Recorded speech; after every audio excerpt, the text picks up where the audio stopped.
Episódio Geografia. O estado do Paraná, do ponto de vista geomorfológico e até mesmo litológico, é dividido em 3 grandes províncias, ou 4 se nós considerarmos a região costeira, que corresponde à área do Porto do Paranaguá e as praias dentro do estado. Passando da zona costeira em direção ao oeste, nós passamos pelo relevo cristalino, que são rochas pré-cambrianas com mais de 600 milhões de anos, conhecido como Serra do Mar, onde nós vamos ter nossos granitos ignais, que são rochas ígneas. Passando a Serra do Mar, nós entramos no primeiro planalto, ou também conhecido como Planalto de Curitiba, formado por uma série de rochas, todas elas sedimentares, ou a Bacia de Curitiba. Ainda em direção ao oeste, nós temos Ponta Grossa sobre o segundo planalto. E em direção ainda a Foz do Iguaçu, em direção ao oeste, nós chegamos a Guarapuava quando nós passamos pela Serra da Esperança e chegamos no terceiro planalto. Nós temos numa vista para leste o segundo planalto, que é a porção mais baixa do terreno. O que nós vemos aqui no primeiro plano e no segundo plano são o que? As reentrâncias existentes dentro do que é conhecido como Serra da Esperança. Mas na verdade a característica geomorfológica dela, a denominação seria escarpa. Então nós estamos aqui bem na divisa. Guarapuava está no terceiro planalto, a aproximadamente 40 km ou um pouco menos em linha reta. Cada um desses planaltos, ele surgiu em função do derrame de trápio, ou seja, das rochas ígneas basálticas do terceiro planalto, que é o maior derrame conhecido pelo homem. Foram mais de 1 milhão de quilômetros cúbicos de material magmático. E, teoricamente, hoje, pelo que se sabe, nós não tivemos vulcões. Nós tivemos um tipo de derrame, como ocorre hoje na Islândia, de fissura. A terra racha, entre aspas, ela se abre através de fenda e o material magmático ascende à superfície e extravasa. Então, ambientes desse tipo, como o Maurício explicou, de derrames de basalto, eles podem ser muito didáticos para a gente explicar um pouco de sucessão ecológica. Por exemplo, nessas diáclises, que são essas fendas, pode haver o início de acúmulo de matéria orgânica e umidade. Aqui a gente pode observar que começa a surgir o aparecimento desses musgos, que seriam o nível seguinte, o passo seguinte em relação aos líquidos e fungos. Veja que ele ocorre bem aqui na diáclise, onde há um acúmulo maior de matéria orgânica e se mantém mais a umidade, porque a gente tem que pensar que num dia ensolarado, essa rocha ela fica superficialmente bem seca, bem quente, Todas essas manchinhas brancas, seriam a associação de algas com fungo. Depois dos musgos, a gente vê o aparecimento de gramíneas, Então, no caso aqui nós temos um tufilho de gramíneas, e aí começam a surgir condições com maior acúmulo de matéria orgânica de alguns arbustos, cultivados. Essa litologia associada à chuva, à temperatura, à cobertura vegetal, nós vamos ter aí as formas que fazem a nossa paisagem. Então o que nós vemos? Que a estrutura geológica, geomorfológica, ela é extremamente importante e interfere no processo de ocupação humana e distribuição dessa ocupação sobre a superfície. Bom, gente, se você quer saber mais sobre o assunto, um bom lugar é logo ali, atrás do Parque das Araucárias, onde funciona o Museu de Ciências Naturais de Guarapuava. O Maurício, que já foi diretor de lá, explica melhor do que se trata o local. Então o que nós vemos no nosso Museu de Ciências Naturais de Guarapuava, e diga-se de passagem, é um dos mais completos do estado do Paraná, é que nós damos à população guarapuavana e do entorno condições de chegar e acessar espécimes de rocha e de minerais que elas não conhecem sem mesmo sair de Guarapuava. Nós podemos conhecer parte do mar e parte da vida animal, de moluscos do mundo inteiro, e ainda temos a oportunidade de ver vários fósseis e ictiofósseis que vieram do Brasil e de fora do nosso país. Então nós temos um grande acervo paleontológico, um grande acervo litológico, que realmente permite ao povo guarapuavano e da região se orgulhar do museu que tem aqui hoje. E como está a cidade de Guarapuava? Afinal, nós vimos no episódio de Educação Ambiental o quanto a cidade também é importante para se entender o meio ambiente. A paisagem atual de Guarapuava, ela se consolida da seguinte forma. O município, ele é um dos maiores municípios do estado do Paraná em espaço físico territorial. Do lado leste do município, nós temos, em amarelo, seria a agricultura de subsistência, com o vizinho aqui mais escuro, que são remanescentes de florestas com araucária, e essas manchas em verde claro, cian mais ou menos, né? Ela representa as monoculturas de pinos ou eucalipto, ou seja, os reflorestamentos com objetivo econômico no município. Em rosa, nós apresentamos a agricultura comercial, que seria a agricultura moderna.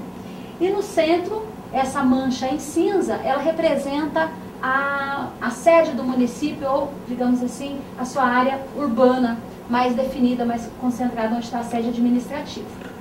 A região de Guarapuava, ela compunha uma quantidade de campos naturais que era importante para a criação do gado ou para a invernagem, que seria do gado que vinha do Rio Grande do Sul.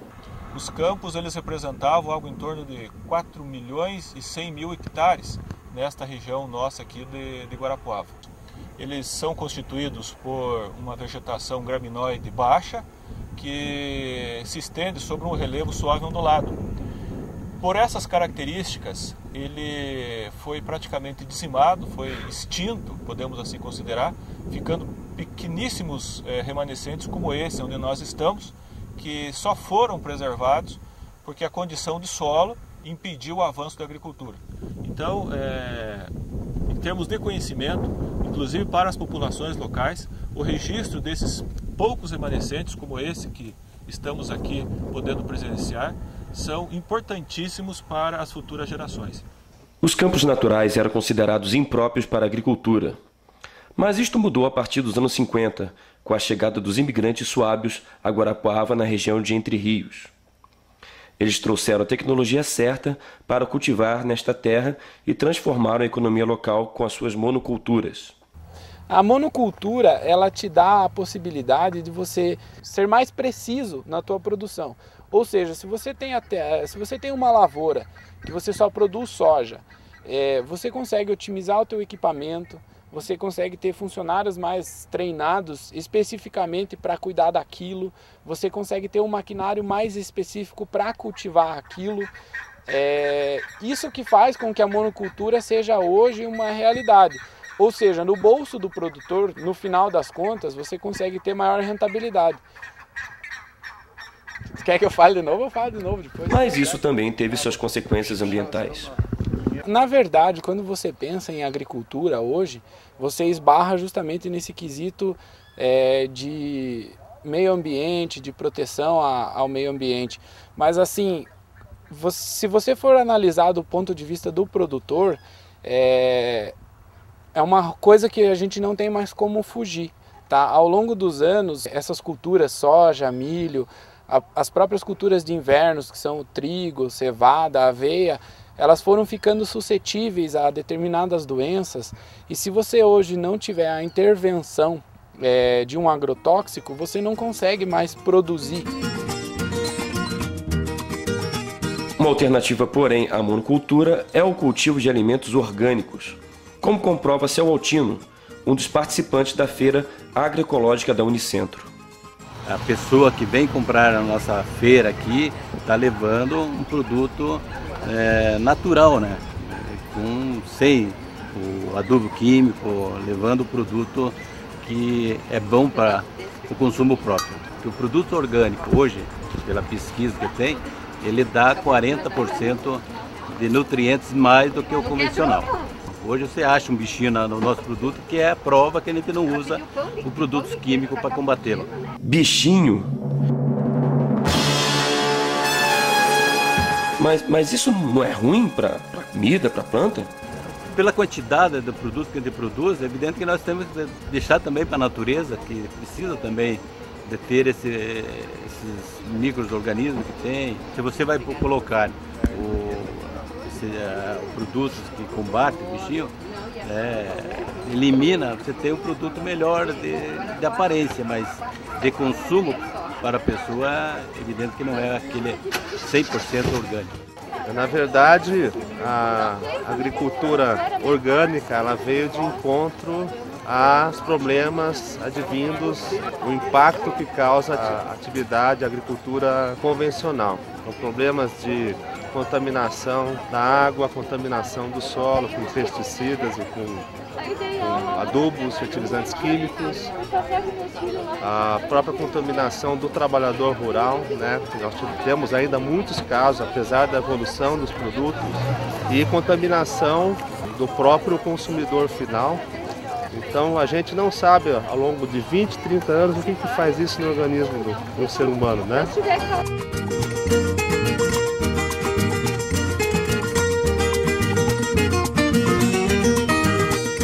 Além dos seus campos naturais, Guarapuava teve também como recurso suas florestas. Por isto, fomos ao Parque das Araucárias e conversamos de novo com o professor Juliano, para ele nos explicar como está a situação dos pinheirais da região, ou melhor, da floresta umbrófila mista, como é assim chamada. A floresta umbrófila mista é um nome que foi recentemente colocado pelo Instituto Brasileiro de Geografia e Estatística, o IBGE, para então fazer uma classificação técnica dessa vegetação que nós conhecemos por pinheiral ou floresta de araucária. O nome pinheiral ou floresta de araucária, ele não é correto do ponto de vista científico, porque ao a gente se referir à floresta de araucária, a impressão que dá é que nós estamos tendo apenas uma única espécie. Mas a diversidade que nós encontramos na floresta umbrófila mista, ela é muito grande. Além da araucária, nós vamos ter uma dezena de outras espécies arbóreas que constituem uma riqueza e uma diversidade toda própria desse tipo de formação vegetacional. Do ponto de vista da floresta, o que a gente tem no município? Essa área aqui, que tem um mapa de 1930, onde está em preto, era a área remanescente de florestas com araucárias, no Paraná. Em 1965, a gente já observa que essas manchas já vão ficando bem menores, né? Isso é 90, esse é 2000. Observa que os remanescentes de araucária eles vão ficando bem pequenos. O que fez com que isso chegasse a esse ponto? A partir de 1930, chegou as serrarias em Guarapuava. Na verdade, as serrarias elas foram vindo do primeiro e segundo planalto para o terceiro planalto em Guarapuava. Conforme a serraria ia chegando, ela ia cortando o que tinha pela frente. Precisamos que a população encare que esses remanescentes são importantes à sua preservação, que eles devem ser preservados, porque representam, acima de tudo, uma característica cultural, não só da região de Guarapuava, da região Centro-Sul, mas de todo o estado do Paraná.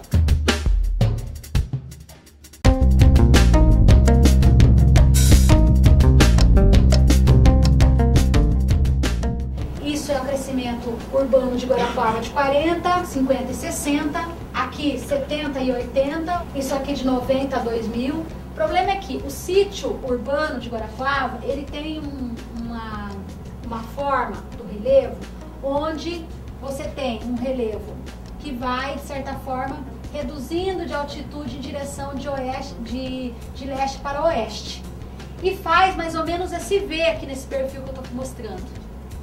Então, na medida que as ocupações vão acontecendo nesse território aqui, vão acontecendo justamente numa área que está sujeita a processos de inundação. Então, a gente acaba unindo uma condição natural com um problema de forma de ocupação. Aqui está mostrando a forma como a cidade, conforme vai chovendo muito em função do seu sítio, ela tem uma maior concentração da água nesses pontos em azul escuro. Aqui é um mapa que vai mostrar esses pontos em laranja e vermelho, é onde a gente tem o relevo bastante acidentado, que são áreas mais sujeitas a processos erosivos em função da declividade. Aqui está mostrando os solos mais suscetíveis a esses processos, né? Que são essas áreas, justamente as áreas que vão acompanhar a rede de drenagem em Guarapuava. Esse é o mapa da qualidade ambiental, que a gente mostra a desigualdade socioambiental na cidade.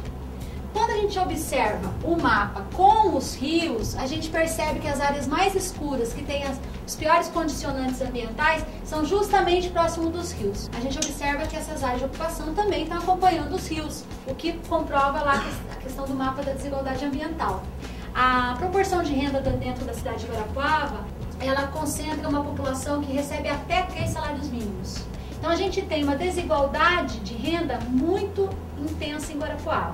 E isso é uma resposta do seu condicionante ambiental também. Como todos sabem, um dos problemas urbanos mais comuns é o acúmulo do lixo.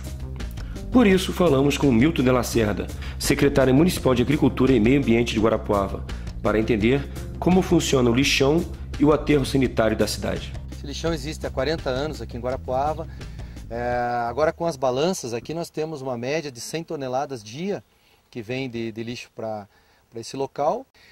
Também uma coisa diferenciada desse aterro é que existe um sistema no estado do Paraná da SEMA de recirculação. Então essa é a vala principal do aterro sanitário, onde será depositado o lixo, né? Ele começa naquela parte do fundo, colocar todo o lixo, depois que a camada é colocada o lixo, coloca-se terra.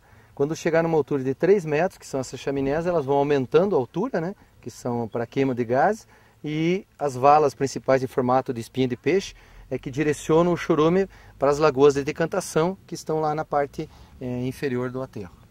Muitas pessoas sobreviviam, vinham aqui em cima, cerca de 95 famílias, né, que vinham até esse local.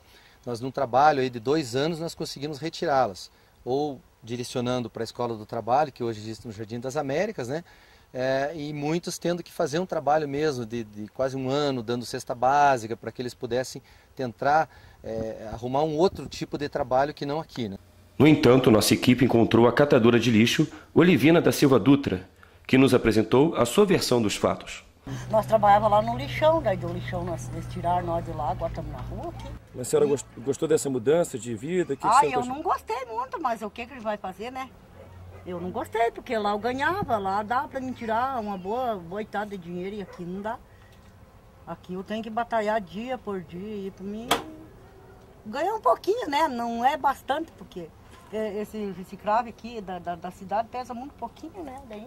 Então, afinal de contas, quem está certo nessa história toda?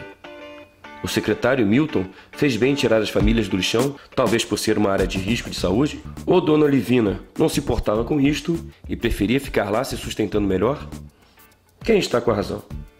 Bom, amigos, a série Um Ambiente ao Meio não é um filme de Hollywood cheio de mocinhos e bandidos. Este é um documentário e cada um aqui tem o direito de apresentar suas razões. É o espectador, ou seja, é você que opte pela sua verdade.